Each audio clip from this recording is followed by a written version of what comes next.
Papo de Porto 013, conectando pessoas e negócios, ampliando horizontes no setor portuário e comércio exterior. Patrocínio Wista Brasil, mulheres fazendo a diferença nos setores de shipping e trading. Lavanderia Johnny Washer, conveniência e qualidade perto de você.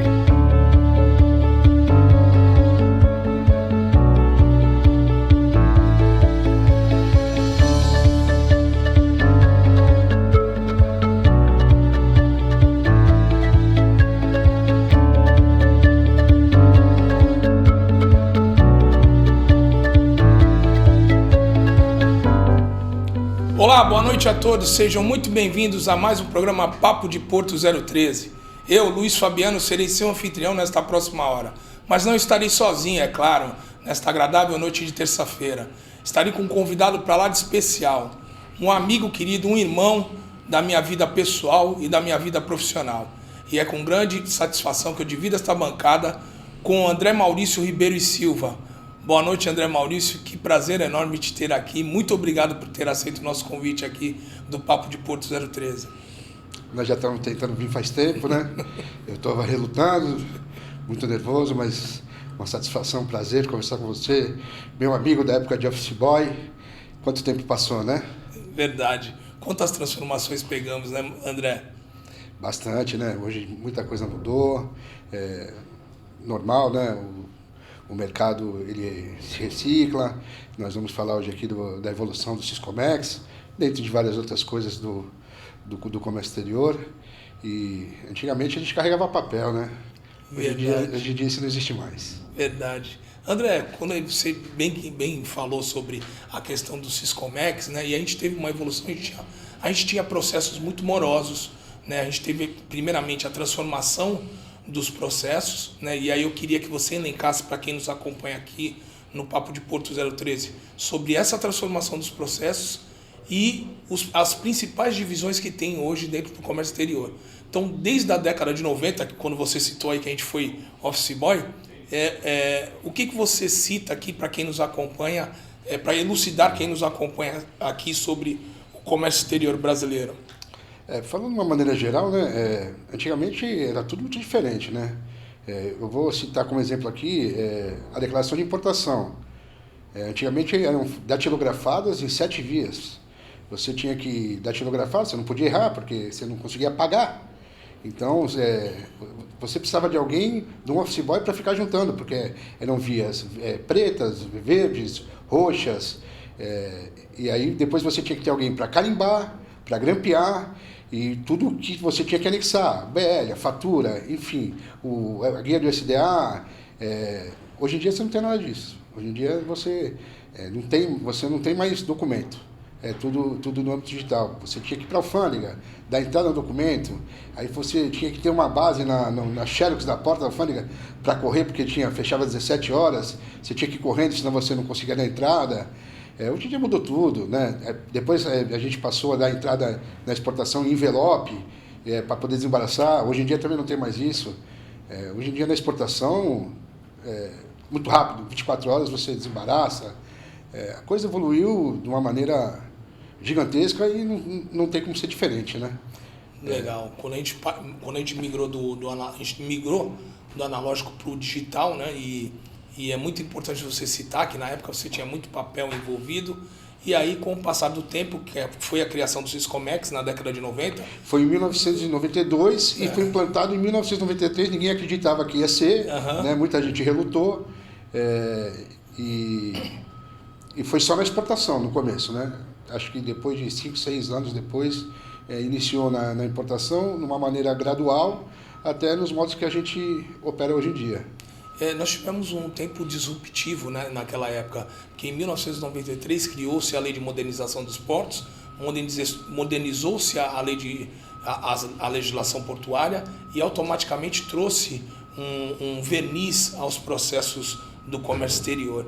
E aí quando a gente fala do comércio exterior num todo, aí eu queria que você elencasse temporalmente a questão das várias fases do Siscomex, né, que você citou que a importação veio depois de 6 anos, mas nós tivemos outras fases antes. a partir do início do Siscomex? Então, o Siscomex deu início em 93 somente para exportação. E não existia nem Windows nessa época ainda, né? Então foi uma coisa... o Serpro desenvolveu um sistema que você digitava, você tinha que imprimir ainda naquelas impressoras matriciais, e aí a coisa foi evoluindo gradualmente. Hoje em dia já não é mais como era antigamente. Hoje em dia a gente tem o sistema de DUI, que praticamente você não insere mais nenhuma informação.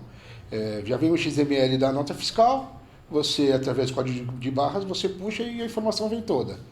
Então, isso é bom para a minha classe e é ruim, porque toda a modernização deixa o processo mais ágil, mais fácil, e, por exemplo, tem empresas grandes hoje em dia que já fazem direto, né? Mas esse é um caminho sem volta, e a classe vai ter que aprender a trabalhar com isso, porque isso aconteceu com todo mundo. Quem diria em 92 que vocês teriam o Ogmo? Também não. Não, ninguém acreditava. Lutaram contra? A gente também relutou, mas isso é um caminho sem volta, não tem como. Daqui a pouco nós estamos aqui prestes a ter a do INPE, que até outubro desse ano vai ser implementada. Já foi prorrogado várias vezes, mas é um caminho sem volta, Fabiano. Vai implementar. Querendo ou não, vai implementar. E aí, quando a gente fala você falou das citações, a gente teve, depois do Siscomex, a gente teve o Siscarga, o Mantra e teve o... Então, o Mantra também já não tem mais, né? Já não tem mais. Já não tem mais. Mas contando daquela época, nós...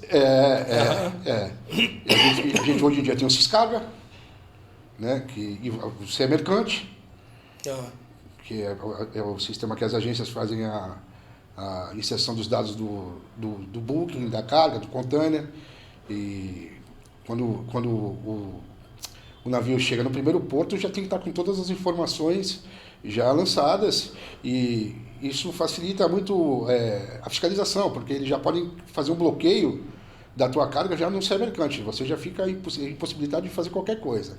Você não registra DI, você não faz nada. A tua presença de carga fica impossibilitada de qualquer coisa. E, na verdade, tudo isso está sendo feito para uma melhor fiscalização, né? Não é para agilizar, acaba agilizando, mas tudo é criado por uma maior e mais eficiente fiscalização da Receita Federal. Quando a gente faz essa parametrização, né, que você disse que do lançamento no mercante, e aí quais são os trâmites desse lançamento para que faça esse bloqueio? Então, quem lança o CE Mercante não somos nós. Quem lança o CE Mercante é o armador ou o agente de carga, que aí são informações relativas ao conhecimento de embarque. Só que a Receita já começa a rastrear desde aí. Tá. Então, se tem alguma inconformidade, ou se eles querem fiscalizar, antes de qualquer coisa, ele já efetua o bloqueio. E para você efetuar o desbloqueio, você precisa apresentar a documentação. Porque, apesar de hoje ser digital, tem situações que você tem que apresentar a documentação. Tá, e aí entra naquele canal de parametrização? Não, o canal de parametrização é diferente, Fabiano. O canal de parametrização é quando você submete a declaração de importação para a Receita. Tá. E aí você tem quatro canais de parametrização. O verde libera automaticamente na hora. O amarelo, que você apresenta documentos. É que hoje em dia você não apresenta mais documentos físicos, né? Você faz o dossiê e envia digitalmente. O amarelo ou laranja, você só apresenta documentos. O vermelho, documentos e faz a verificação física. E o cinza, que é o pesadelo de todo mundo, que é a valoração aduaneira, a verificação de preço. O pesadelo de todo mundo? É o pesadelo de todo mundo. Porque qualquer centavo errado... Então, hoje em dia é tudo interligado, né? Então, a Receita, ela já sabe que quando a tua mercadoria está vindo, quem traz, quem são os concorrentes que trazem, o preço que traz. Então, eles têm um balizamento de preço. Se você trouxe abaixo daquele balizamento que eles têm, já para automaticamente. E aí tu vai ter que apresentar uma série de documentos, é uma dor de cabeça... infinita. É o pesadelo de qualquer despachante aduaneiro, é o canal cinza. Tem um outro pesadelo que seria a inspeção física, né? Aí é o final de tudo. Aí é o ladeira abaixo, Então, é o abismo gera abismo, é isso? Não, então, o canal vermelho, ele faz parte do trabalho. O canal vermelho é nada mais para você dizer que o que você está trazendo é o que você está declarando. Uhum. Então você pode ter um canal vermelho que você vai lá, tá tudo certinho, beleza, você vai embora. O canal cinza, geralmente quando vem, eles já sabem que tem alguma coisa errada. Então dificilmente você sai ileso no canal cinza. Uhum. Por isso que é o pesadelo. E assim, dependendo do fiscal, porque cada fiscal é uma pessoa, cada pessoa age diferente, né? Ele pede uma série de documentos. Os caras podem fazer uma devassa na tua empresa, pedir tua folha dos teus funcionários, de tudo que tu paga, teus impostos, e aí a coisa vai para outro lado, uma fiscalização que ninguém quer. Então por isso que é um pesadelo. Ao invés de fazer uma varredura da carga, faz uma devassa da vida da tua empresa. Da empresa, do CNPJ, né? Legal. André, aí o mantra, ele deixou de existir. Né? E o mantra ele foi substituído. Substituído? Qual que entrou no É o lugar? CCT. CCT. O CCT, qual o significado da sigla? Putz, eu vou precisar pedir ajuda para os universitários. Mas entrou o CCT, vai. O CCT, o que o CCT trouxe para agregar a mais que o mantra? Então, é que o mantra era no sistema do primeiro Syscomex. Então, na verdade, o CCT é uma aprimoração do mantra. Não muda muita coisa. Tá. Porque, na verdade, eles visam a indisponibilidade da carga. Se a carga chegou, se chegou direito, se a documentação está ok. Entendeu? É só para isso. Legal. Quando falamos dos intervenientes, né, ligados ao Syscomex e tudo mais, hoje nós temos esse sistema bem resolvido, bem integrado. Você fala, lógico, das informações, mas sempre quando eu converso com algumas pessoas que são ligadas à área de tecnologia, elas citam ainda que há um problema de integração entre sistemas. Então, a do INPE veio para acabar com isso. Tá. A do INPE veio para colocar todo mundo no mesmo balaio. Alguns órgãos intervenientes já são obrigatórios a do INPE. Outros ainda não. Em outubro está todo mundo no mesmo balaio. Só que nós estamos no Brasil, né? Se falar que tudo funciona, não funciona. A Anvisa é morosa, o mapa é moroso. O mapa nem tanto, né? Mas quando você tem outros órgãos, ANP, Anvisa, a coisa dá é mais moroso. Você falou ANP? ANP. ANP. Agência Nacional do Petróleo. De petróleo? Aí você tem Polícia Federal, Exército, são vários intervenientes, né? E aí tem uma morosidade em cada sistema, em cada processo interno deles, né, para poder liberar. Exatamente. E aí eles liberam por lote, por amostra, como que funciona? Então, cada um age de uma maneira. E às vezes no mesmo interveniente você tem várias maneiras diferentes. Uns é por amostragem, uns você faz uma vistoria prévia, outras não precisa. Aí também depende se é setor animal, se não é, se é alimento, se é remédio. É muito vasto, né? A importação tem muitas particularidades, muitas peculiaridades. Legal. Quando você falou de remédio, me remeteu ao Vigiagro. Vigiagro é isso? Entra no Vigiagro. Isso. Né? E aí quando você falou do mapa, você acha que o mapa ganhou celeridade por conta do crescimento do agronegócio brasileiro? Então, é assim, ó, a gente fala do mapa, mas a grande atuação do mapa é até meio bizonho isso, mas toda a carga que chega no território nacional, o mapa tem que inspecionar por causa de praga. Então, se você falar que a grande atuação do mapa hoje é no agro, não é. Porque qualquer coisa que entra no país hoje, você é submetido ao mapa. E aí, hoje é feito por amostragem. Né? E aí, se você for selecionado, você tem que posicionar o seu container e abrir para ver se a madeira que está lá dentro é tratada, se tem carimbo, se tem vestígio de insetos. E tem casos que você tem que devolver ou a madeira, ou você tem que devolver a mercadoria toda. Já aconteceu comigo. De devolver a mercadoria toda? De devolver a mercadoria toda. E aí, André, só uma curiosidade. Quem arca com esse custeio todo na devolução? É sempre importador. É sempre importador. Por exemplo, se você trouxer uma máquina, Fabiano, e a fiscalização solicitar um laudo de engenheiro técnico, quem paga por tudo é o importador. Ele vai posicionar o container, ele vai pagar. Vai desovar o container para tirar a máquina, ele vai pagar. O engenheiro vai ser designado pela Receita, mas quem vai pagar é ele. Então a conta, na realidade, a conta do importador, ela fica gigante. Ela fica gigante. Aí ele vai ficar mais tempo aqui, vai gerar armazenagem, ele que paga. Se ficar muito tempo, gera demurrage, ele que paga. Você tocou num assunto bem sensível, André. Teve uma época que estavam querendo arrolar o despachante aduaneiro na demurrage. Então, também foi uma coisa bem sensível que foi tocada há uns anos atrás. Né? Você não libera nenhum container se você não assinar um termo de responsabilidade perante o armador. Sim. Né? E antigamente eles estavam colocando o despachante aduaneiro como devedor solidário.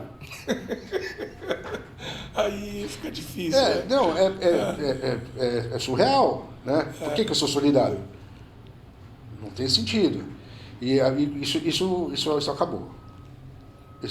Mas foi um outro fantasma que ficou. Não, teve despachante aí que teve que pagar aí uma fortuna. Sério? E tipo assim, Fabiana, tem coisas assim, por exemplo, eu não sei se você já viu BL, né? Já. Todo BL vem escrito o quê? 10 caixas, aí tem lá, STC, Said to Contain, dizendo conter. Pô, se nem o armador coloca lá o que tem, o que faz você achar que eu sei o que tem lá? Eu não sei. Eu trabalho em cima de documento. Só que se eu abrir um container e tiver droga, arma, o primeiro a ser algemado sou eu. Sério isso?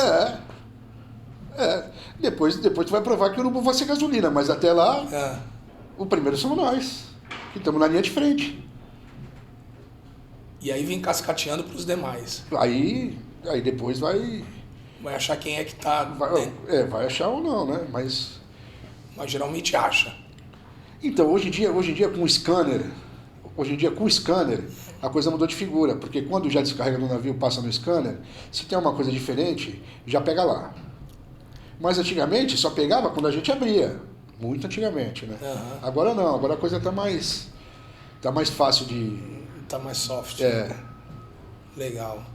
André, quando a gente falou dessa responsabilidade solidária, né, que aí tiveram vários despachantes que tiveram que pagar essa questão da carga, e aí falando da carga em si, quando a gente fala do comércio exterior, o NCM, ele serviu como um adianto dentro do Swiscomex? Essa nomenclatura comum do Mercosul facilitou ainda mais? Então, na verdade, o NCM é um derivado do HS Code, que é o código harmonizado que é mundial. Né? Então, se não fosse isso, Fabiana, seria impossível você... Porque, eu lembro antigamente, você já viu uma TEC, que a gente ficava atualizando a TEC, a aduaneiras mandava lá o papelzinho, tu ia lá e trocava. Hoje em dia é tudo sistêmico. Mas é muita coisa, Sem o NCM seria impossível trabalhar.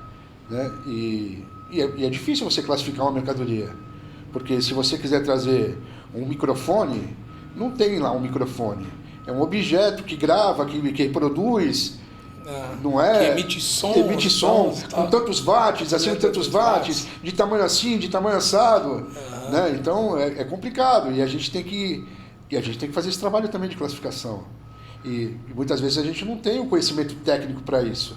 Né? Então você tem que fazer uma classificação em conjunto com alguém que detém o conhecimento técnico para você ir se cercando, para você fazer o enquadramento, para você ver quanto você vai pagar de imposto.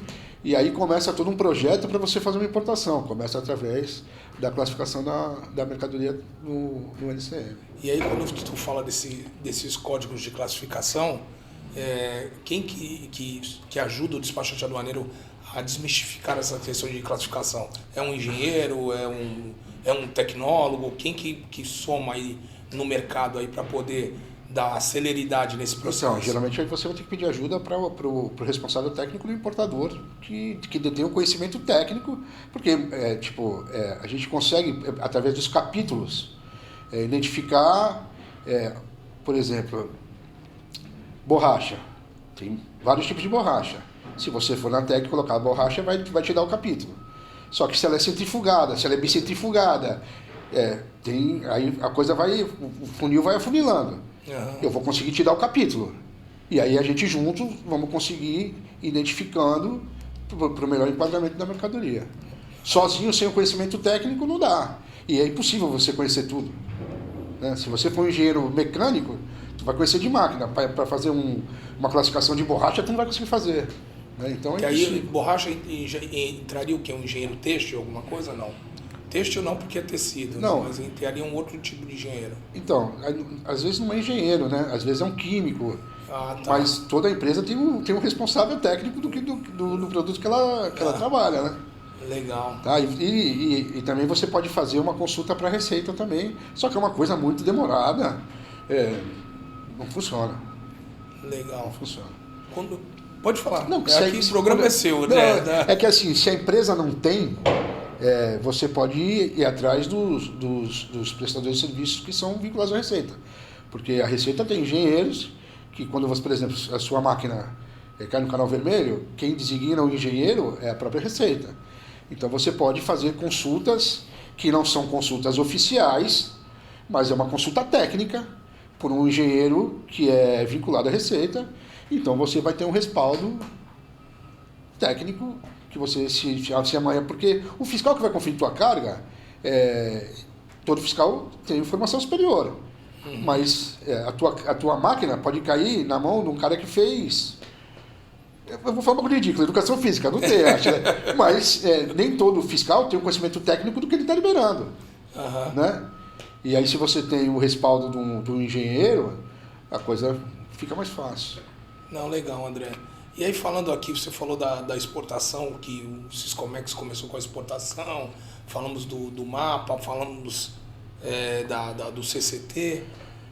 Quando a gente fala da exportação, da exportação brasileira, quais foram os principais desafios na implantação da DUI?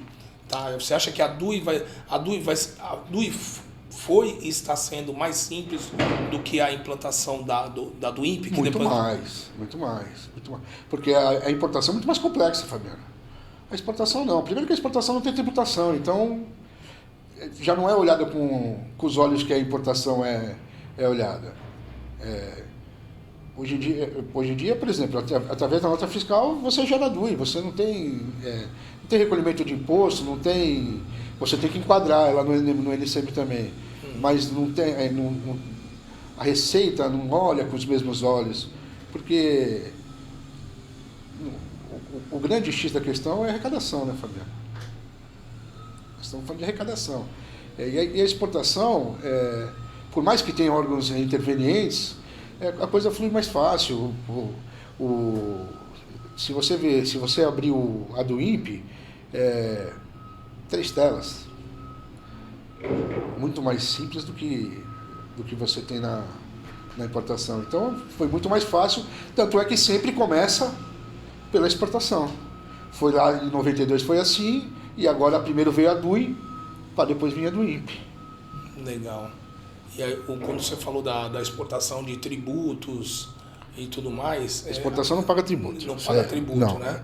Mas na sua regra, tem 1 ou 2, 3 itens aí que você paga imposto de exportação, mas é muito raro. Mas a gente teve esse programa na década de 90, né? Que é uma promoção à exportação brasileira, não foi isso? Teve um programa que o Brasil fez que era para promover o produto brasileiro. Então, na verdade, é assim... Nós temos uma coisa que chama drawback. Sim. O drawback é um benefício que você importa imposto zero, desde que você manufature o insumo que você está trazendo para exportar. Porque você está fomentando o trabalho aqui. Você traz um insumo, você trabalha esse insumo aqui e você exporta, e aí você tem o benefício de você não pagar o imposto. Tá, Isso é um incentivo à exportação. Isso é um incentivo à exportação. E aí você tem quantos drawbacks hoje? Então, você pode fazer o isenção e suspensão. A diferença é, o isenção você exporta primeiro e depois você traz a sua reposição a zero imposto. E o suspensão você traz, suspende o imposto, e aí depois que você exportar, aí você zera o imposto. A gente tinha um outro também, né? Você ia falar. Então, a gente teve vários, né? Vai ter o integrado, verde e amarelo, porque você pode comprar no mercado nacional para exportar, e aí você também pode usar o drawback para você não pagar o PIS e COFINS. Tá. Quando a gente tinha a questão tinha um drawback de restituição que se chamava, ele ainda vigora? Então, existir, em tese existe, mas não é usado. Não é praticado. Não, é obsoleto. Não é praticado. É obsoleto.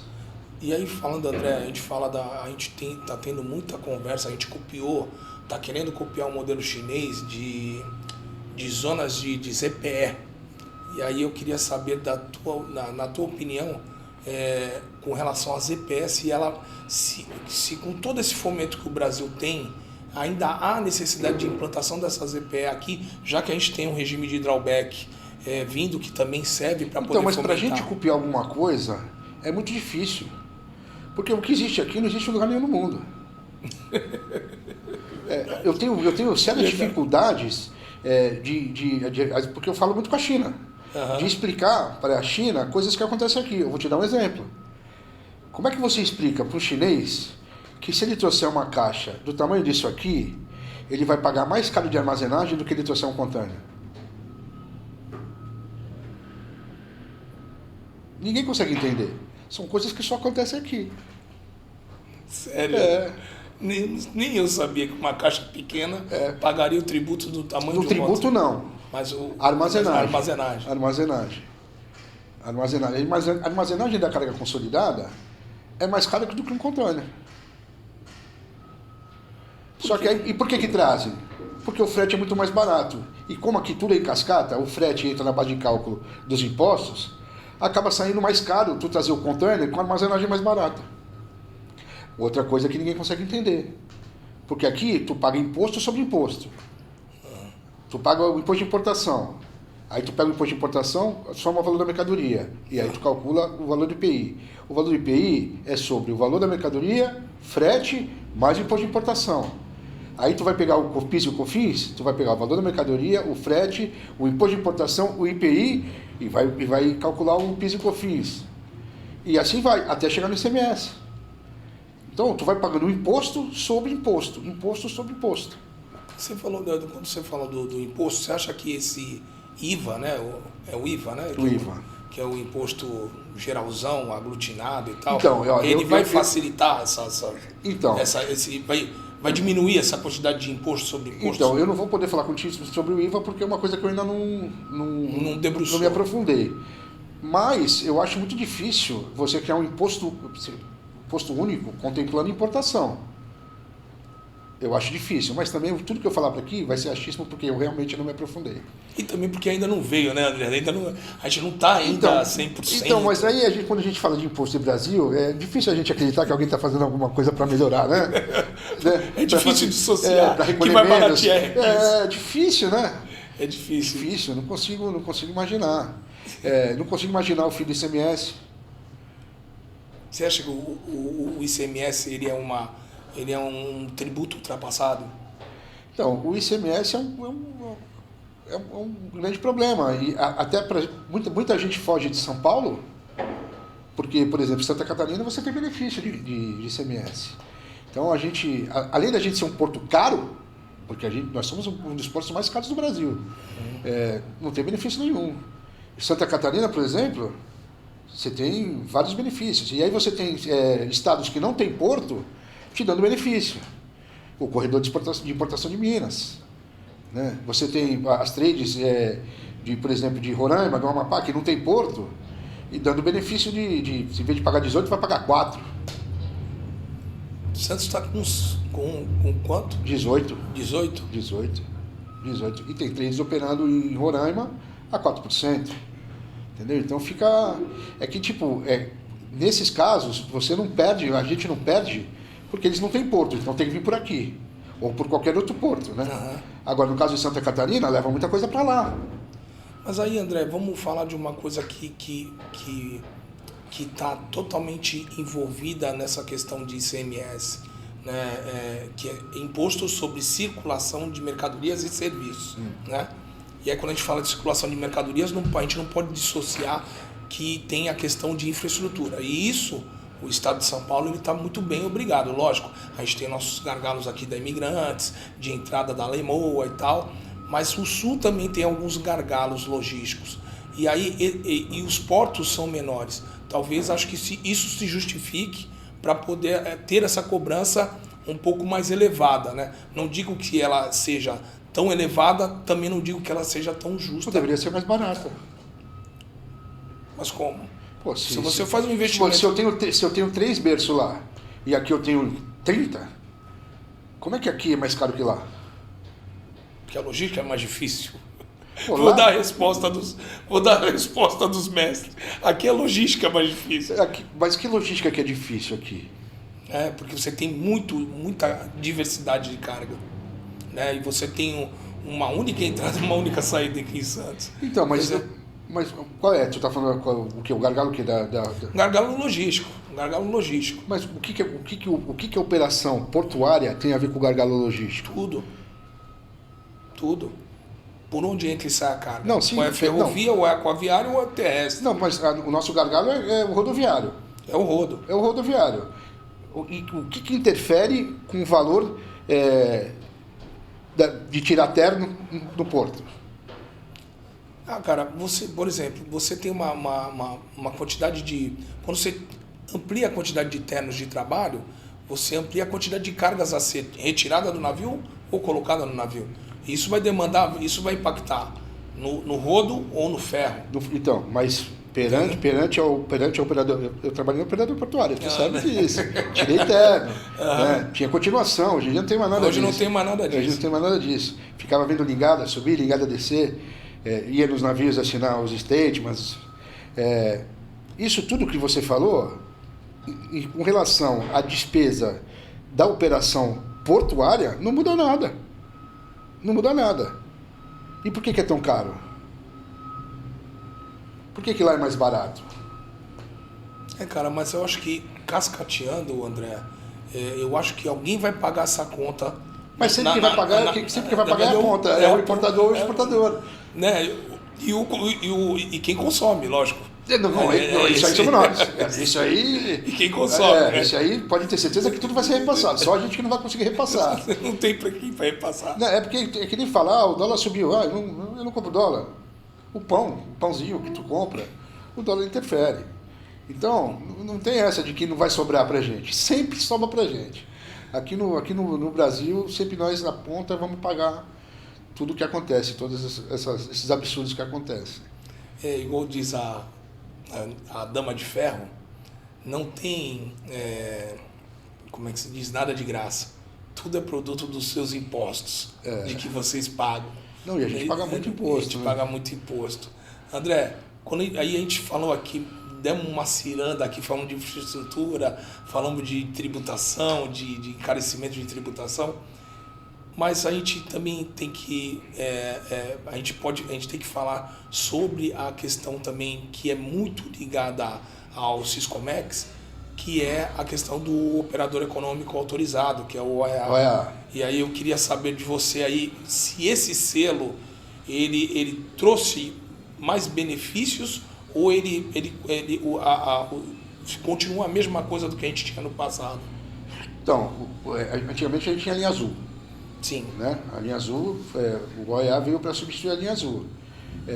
Para quem tem o selo, ótimo. Mas é uma coisa que não é fácil de você conseguir. Aí eu vou falar para ti da minha classe, né? Nós estamos fora do OEA. O despachante aduaneiro não faz parte do OEA. No começo, quando surgiu, foi criada uma prova para o despachante fazer parte da cadeia. Era uma prova muito difícil, pouquíssimos passaram. E aí choveu mandado de segurança, e aí a Receita Federal, diante desse... porque inclui. Aí tiraram a gente da cadeia, e o despachante não faz mais parte da cadeia do OEA. André, mas e as empresas? Eu sei que tem donos de empresas que são despachantes, e aí através do CNPJ da empresa ele conseguiu o OEA. Então, a empresa pode conseguir, o despachante não. Tá. E o OEA, para quem tem, Fabiano, é uma maravilha. Desembaraçar é sob água. É uma maravilha. Tá, a carga está chegando, tu está desembaraçando. Está desembaraçando. Independente de onde ela esteja. No navio, tu está desembaraçando. Ela embarcou lá na origem, colocou no navio. Colocou no navio, tu tem toda a documentação, tu coloca para apreciação e é liberado. Só que não é todo mundo que consegue tirar um OEA, né? Você tem uma série de requisitos que, por exemplo, só as grandes empresas, porque você parte do princípio que não é fiscalizado. Não é que não é fiscalizado, é colocada a apreciação, mas... Para dar celeridade no processo. Para dar celeridade no processo. Então, eu acho que as grandes montadoras, você tem que comprovar a lisura de todo o processo. Tanto é que todos os envolvidos da cadeia tem que ter o selo. Ah, todos os envolvidos, por exemplo, eu estou importando uma carga. Tá? O teu agente de carga tem que ter o selo, o teu transportador tem que ter o selo, todo mundo tem que ter o selo. Tá. Ninguém no meio dessa cadeia global de valor não pode ficar sem o selo. Não pode. Entendi. Não sabia. Não sabia. Eu pensava que somente quem estava importando... Cliente, não. Só quem estava Por importando exemplo, e o cliente. Eu não sou EA. Se o importador quer me contratar para fazer a liberação, eu não posso. Porque toda a cadeia logística tem que ser OEA. Legal, André. E aí, agora vamos falar da importação. Nós falamos dos tributos, não fomos na importação, né? Eu tenho em mente que o Brasil ele se defende através dos tributos, né? Senão a gente ia ver uma enxurrada de produtos chineses, como a gente já vê, né? Vindo para cá, para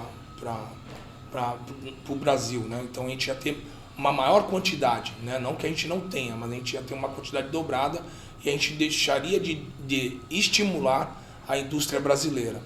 E aí, falando da indústria brasileira, você vê que a indústria brasileira, com esses impostos em importação, ela vai voltar a ser pujante como ela era antigamente? Então, se ela vai ser pujante, eu não posso te afirmar, porque é muito difícil você ser um empreendedor aqui no Brasil, né? Mas o imposto serve justamente para isso.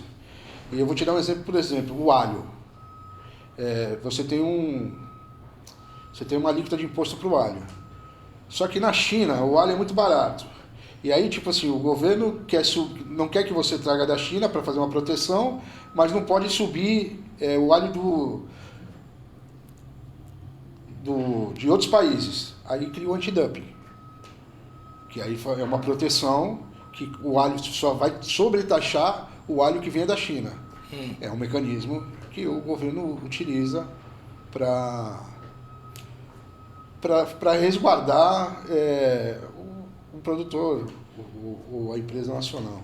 Aí vamos parar todo mundo na OMC, né? Que aí quando tem o antidumping vai todo mundo para a Organização Mundial do Comércio se queixar que das barreiras protecionistas. Mas, por exemplo, se a né? gente for falar, por exemplo, de máquina, se você for trazer uma máquina e não tiver um similar nacional, você consegue um ex tarifário, onde você não paga imposto.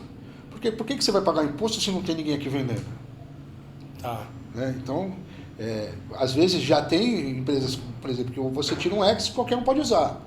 E às vezes você está trazendo uma coisa que ninguém fez ainda, e aí você pleiteia o ex, e você pode conseguir, você vai ter que fazer processo junto à BIMAC, vai ter que fazer publicação Diário Oficial da União, né? E se ninguém aparecer dizendo que tem, que faz, aí você consegue importar sem pagamento de imposto. Aí, para comprovar se tem alguém que faz ou não, seria no INPE, Instituto Nacional de Patentes Industriais, vamos dizer assim. Não existe aquela patente aqui, o cara não comprovou nada, mas se o cara tem pelo menos o nome, aí caracteriza que tem um produto similar nacional. Existe a BIMAC, né? Tá, Associação Brasileira de Máquinas. E mesmo assim, isso você é publicado, e se alguém no curso do processo levantar a mão e falar, não, eu faço, você já não consegue, e aí a pessoa vai comprovar que tenha, né? André, quando a gente falou da importação, né? Quantos regimes hoje a gente tem especiais aqui? A quantidade exata eu não sei, mas nós temos entreposto aduaneiro, nós temos admissão temporária, nós temos drawback, o leque é bem amplo. Mas dos que são mais utilizados, para quem acompanha a gente aqui no canal do Papo de Porto 013, e para elucidar também quem nos acompanha aqui, quais são os principais, os mais usados aí? Admissão temporária, que é quando você traz um bem que vai ficar com você por tempo determinado e depois você tem que devolver, ou depois, se você não for devolver, você paga o imposto de acordo com o tempo que você ficou com ela aqui. Você tem o entreposto aduaneiro, que você traz a mercadoria e você não nacionaliza ela na sua totalidade, então você deixa ela no recinto alfandegado e vai tirando conforme a tua demanda. Você tem o drawback, que é o benefício fiscal da exportação. Então, esses são os mais utilizados, Fabiano. Legal. E o trânsito aduaneiro? Então, o trânsito aduaneiro também. Aí o trânsito aduaneiro é só você tirar da zona primária e levar para uma zona secundária. Tá, que aí não tem a incidência de... Não tem, porque você só vai tirar de um lugar e mandar para o outro. Você não vai levar para a tua planta, nada. Você vai tirar de uma zona primária aqui no porto e levar para uma zona secundária, que é o porto seco, podemos dizer, né? Não vai desembaraçar, cara. Não vai desembaraçar. Vai deixar ela embaraçada. Então, mas você pode ter uma DTA no canal vermelho e ter que fazer a conferência dela mesmo sem desembaraçar. Isso é um embaraço aduaneiro, não desembaraço aduaneiro. Uma DTA, ela vai passar pelo canal vermelho? Ela pode passar pelo canal vermelho. O fiscal, a qualquer momento, pode falar, abre que eu quero olhar.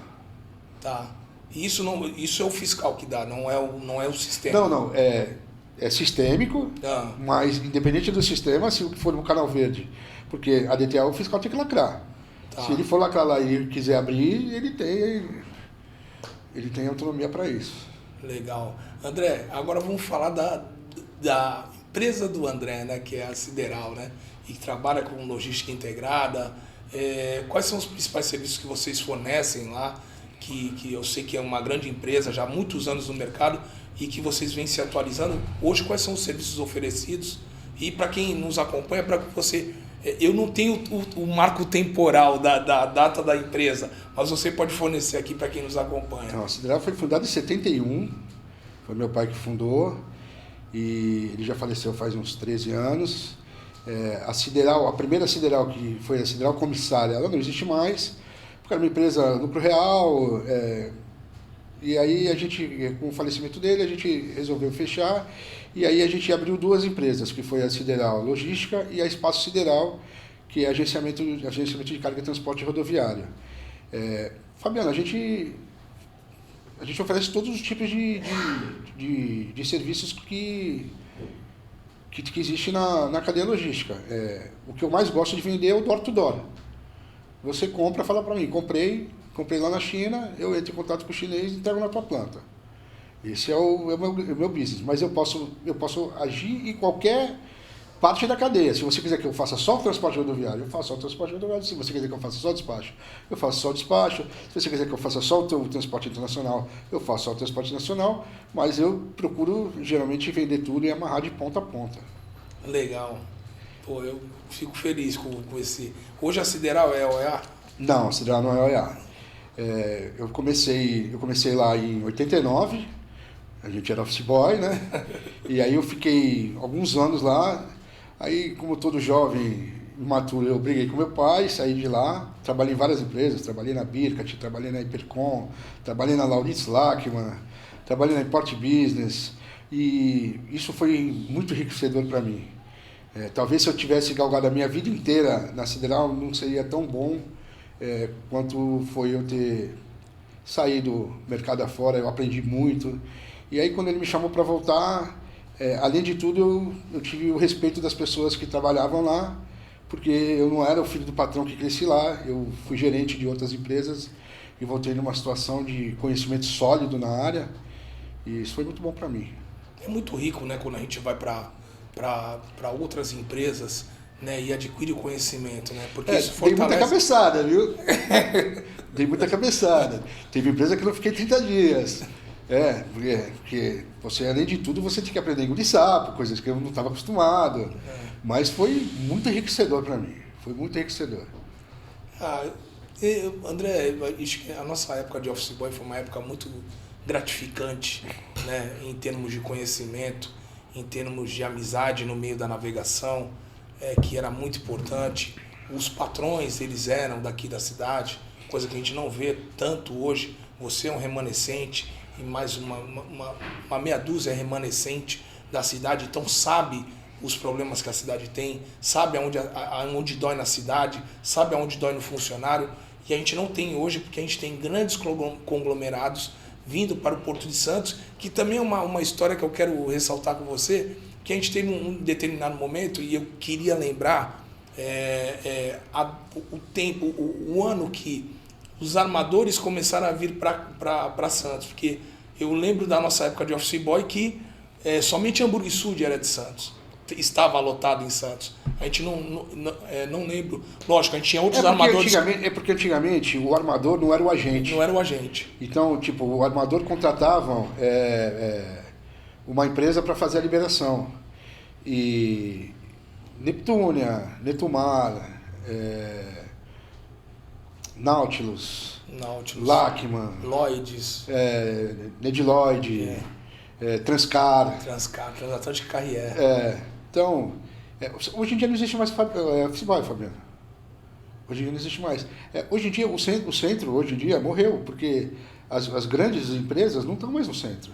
A MSC não está no centro. Todo mundo foi para outros lugares. Então, hoje em dia não existe mais o office boy que vai lá liberar o BL. Não existe mais. A maioria das coisas é digital. Então, quando você precisa pegar um BL, alguma coisa, você manda um motoboy. Mesmo porque não é... eu já não estou mais no centro também. O despachante não vai mais na Receita. Sim. A conferência física, o fiscal não vai mais. Ela é feita... câmera. É câmera. É câmera, o fiel do armazém com uma câmera aqui. O fiel do armazém fala com o fiscal e a gente só acompanha. Cara, mas isso foi bom ou foi ruim? Em termos de interação interpessoal, para mim, acho que foi ruim. Hoje as pessoas só se conhecem, aí eu vou te dizer uma particularidade minha, que eu fui para Intermodal e as pessoas começam a se conhecer na Intermodal. Dentro da mesma empresa, ou dentro de outras empresas, ou de clientes, não há aquele cliente que conheça o cara que faz o serviço lá na ponta para ele. Eu vou te dar um exemplo. Nessa época que a gente era office boy, a gente podia fazer a liberação e aí você pagava o frete, aí você tinha guia de importação, você liberava parcial ou total. Uhum. Né? Então, quando eu recebia a documentação que eu ia pagar, eu sempre fazia questão de que me dissessem o que eu estava pagando. Porque eu ficava constrangido de chegar no guichê, o cara perguntar para mim o que é esse aqui, e eu falar, não sei. E na conferência é a mesma coisa. Quando eu pegava uma DI que eu ia conferir no dia seguinte, eu estudava aquilo lá. Se eu não soubesse alguma coisa, eu ligava para a importadora. Eu me aprofundava sobre qual era o uso, finalidade, para quando chegasse o fiscal lá, eu poder conversar com ele sobre aquilo. Não chegar lá e ficar... Hoje em dia não tem mais isso. Você não fala com o cara. Então, se ele tiver alguma dúvida, ele é via sistema. É via sistema. Não existe mais a conversa com o fiscal. E eu não digo conversa de nada demais, é uma conversa para você dizer para que serve aquilo, qual é a finalidade, se vai vender, se é consumo.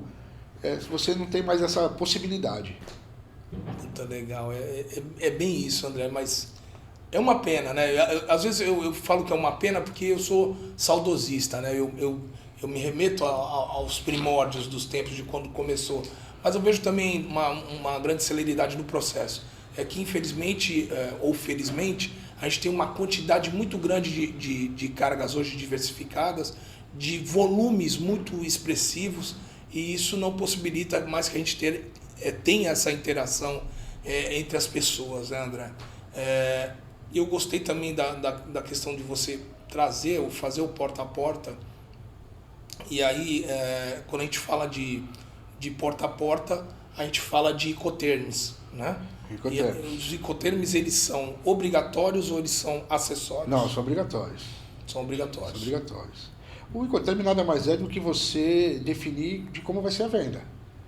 Como é que vai ser a venda? tu vai disponibilizar a mercadoria, eu vou buscar, tu vai me entregar lá no porto, tu vai me entregar na minha planta, e com isso nós vamos identificar a responsabilidade de cada um. Tu vai me entregar no porto, então até você entregar lá no porto, a responsabilidade dela é sua. O transporte é seu. Se você quiser me entregar lá no porto de destino, aí o frete é responsabilidade sua. E com toda a responsabilidade da mercadoria até chegar aqui, também é sua. Se você quiser entregar aqui na minha planta, que no Brasil, como a gente tem o sistema de radar, não dá para você fazer o antigo DDP, que é o Delivery Dutch Paid, que seria até o pagamento dos impostos. Então não dá. Então seria o antigo DDU, que já mudou, que é o Delivery Dutch Paid, que você vai deixar a carga pronta para o desembaraço. Só que você não consegue pagar porque você precisa do radar, e o radar só através de CNPJ, então empresa nacional. Então você não consegue fazer a venda nesse Incoterm. Mas você consegue, por exemplo, comprar a Xworks. Como funciona? Está pronta, vem buscar. E aí até a embalagem é por tua conta. E toda embalar, unitizar, é tudo por minha conta. Então, a mercadoria está pronta. Tá, eu fabriquei. Está aqui. Tá. O resto é tudo por tua conta. É que a gente tem que pensar que tem a importação e a exportação, né? Uhum. Na exportação, se eu vendo Xworks, eu falo para você vir buscar. Se for na importação, eu vou buscar.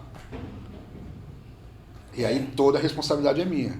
E aí, por exemplo, se você comprou, se você vai importar Xworks, aí você fala para mim, André, comprei Xworks, eu vou entrar em contato com o cara na China, onde for, e aí eu vou lá buscar.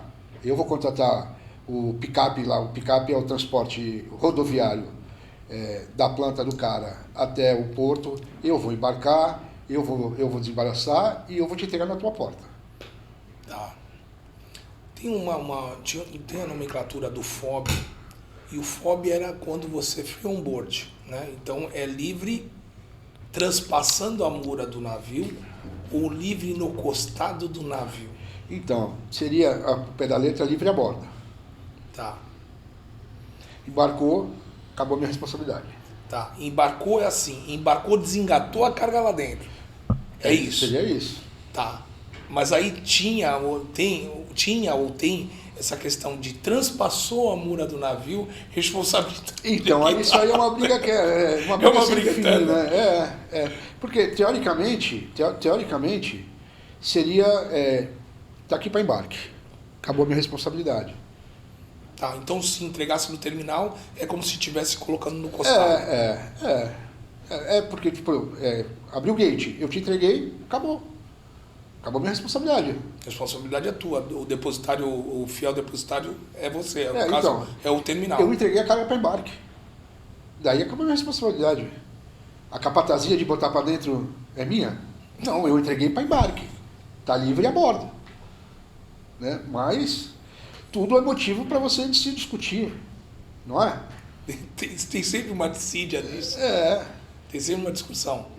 Então, é que hoje em dia acidentes acontecem, mas está cada vez mais raro acontecer, né? Eu trabalhar com o porto, tu pode me dizer se eu estou errado. Não, com relação à carga containerizada, diminuiu bastante a questão da carga, de ter alguma avaria dentro dela do container, né? No caso, e também até de movimentação também. A gente teve, há uns anos atrás, aquele incidente com relação à carga de cloro que estava no container, né? Que foi acho que foi da Local Frio, salvo engano, mas foi por problemas de segregação. Mas fora isso, de acidente com relação à movimentação, muito difícil. Muito difícil, né? Muito difícil. Muito difícil. Mudando de assunto, né? Eu costumo traçar uma linha paralela nessa modernidade que a gente está enfrentando com o despachante policial.